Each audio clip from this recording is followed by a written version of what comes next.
कियान के सामने अर्श गुजराल का असली चेहरा आ जाता है और वह रजत का पक्ष लेता है। सीरियल गुम है किसी के प्यार में के आगामी एपिसोड काफी दिलचस्प और रोमांचक होने वाले हैं।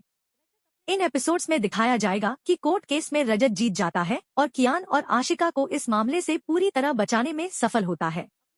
यह देखकर कियान बहुत खुश हो जाता है और पहली बार अपने पिता रजत को गले लगाता है।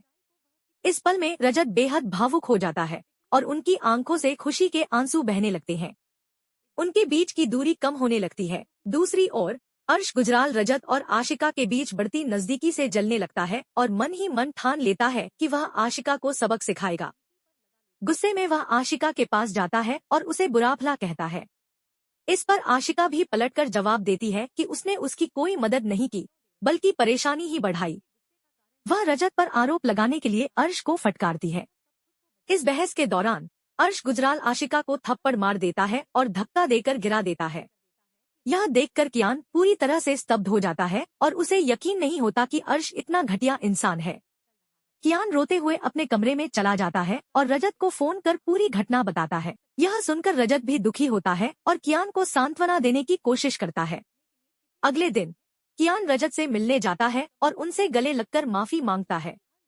वह कहता है कि उसने रजत को गलत समझा था और अब उसे सच्चाई का पता चल चुका है।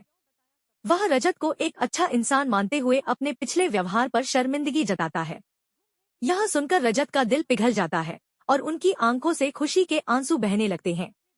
इस बीच जब अर्श गुजराल को पता चलता है कि कियान रजत से मिलने गया है, वह गुस्से में रजत के पास पहुंचता है और उस पर चिल्लाने लगता है। इससे पहले कि रजत कुछ कहे, कियान अर्श को टोकते हुए कहता है कि वह अब उसके साथ नहीं रहना चाहता क्योंकि उसने उसकी मां के साथ बुरा व्यवहार किया है।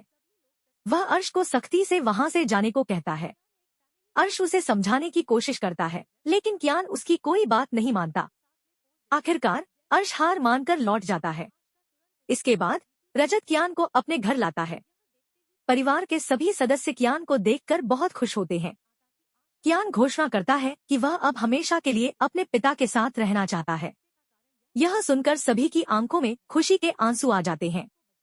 तभी कियान रजत के सामने एक ऐसी मांग रखता है जिसे सुनकर सभी चौंक जाते हैं। वह रजत से कहता है कि जैसे वह उनके पास वापस आ गया है वैसे ही रजत उसकी मां को भी वापस बुला ले। वह चाहता है कि वे चारों पहले की तरह एक साथ खुशी खुशी रहें। अब देखना यह है कि रजत इस स्थिति को कैसे संभालता है और कियान को कैसे समझाता है कि ऐसा संभव नहीं है। रजत, उसकी पत्नी सही और कियान के बीच यह जटिलता आगे क्या मोड़ लेगी, यह देखना दिलचस्प होगा।